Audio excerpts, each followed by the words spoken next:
একটি কুকরি নাইফের জন্য হাতল খুঁজে নিচ্ছিলাম। তো এখানে একটি মেহগনি গাছের শিকড় পেয়েছি, যেটি দিয়ে কুকরি নাইফে হাতলটি তৈরি করব। বর্তমানে একটি হাতল লাগানো আছে, তো এই হাতলটি কুকরি নাইফের সাথে খুব একটা মানানসই না।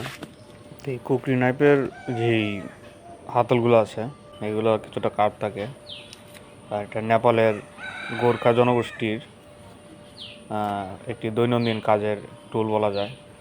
তো এটার যে বাঁকানো শেপটা, এই শেপটা মূলত এই গাছের ডালপালা এইগুলা কাটার ক্ষেত্রে যথেষ্ট সহায়ক। তো নেপালে এটা মিলিটারি ওয়েপেন হিসেবে ব্যবহার করে, বিশেষ করে গোর্খা আর্মি যেটাকে বলে। এটা দ্বিতীয় বিশ্বযুদ্ধের সময়ও এই নাইফটা ব্যবহার হয়েছে। তো এখানে ওই শিকড়টা যথেষ্ট শক্ত হয়, আমি বিভিন্নভাবে ট্রাই করতেছি। মাঝে মাঝে করাতো ব্যবহার করতেছি, মাঝে মাঝে আমার এই কর্কি দিয়েও এটা কাটার চেষ্টা করতেছি। এটা ডালটা যথেষ্ট শুকনা, যার কারণে এটাকে কাটতে গিয়েও খুব একটা সুবিধা করা যাচ্ছে না। তো এখানে যতটুকু সম্ভব সর্বোচ্চ এটা শেপটা দেওয়ার চেষ্টা করছি এবং ফিনিশিংটা আনার চেষ্টা করতেছি। কিছুটা ওই ফ্রিজ কাগজ দিয়ে আমি এটাকে মসৃণ করার চেষ্টা করতেছি, যাতে ফিনিশিংটা যাতে দ্রুত আসে।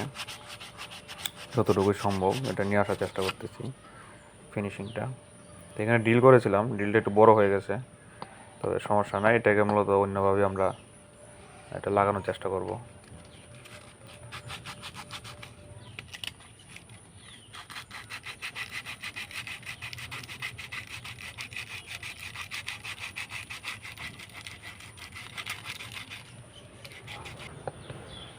তো আমার ফিনিশিংটা মোটামুটি কমপ্লিট।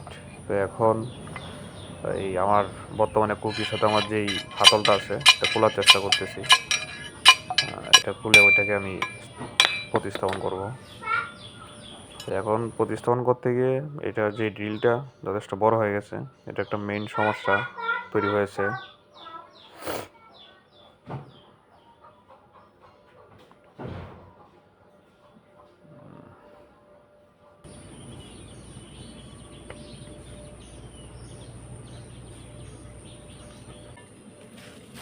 তো এখন আমি এটার মাঝে কিছুটা প্লাস্টিক ফাইবার জাতীয় সুতা আমি বর্তেছি। এটা আগুনের মাধ্যমে গালিয়ে যাতে শক্ত হয়, এবং যে ভিতরে যে খোলা অংশটা আছে ড্রিল করার অতিরিক্ত, সেটাকে বরট হয়ে যাবে, পাশাপাশি এটা শক্ত হওয়ার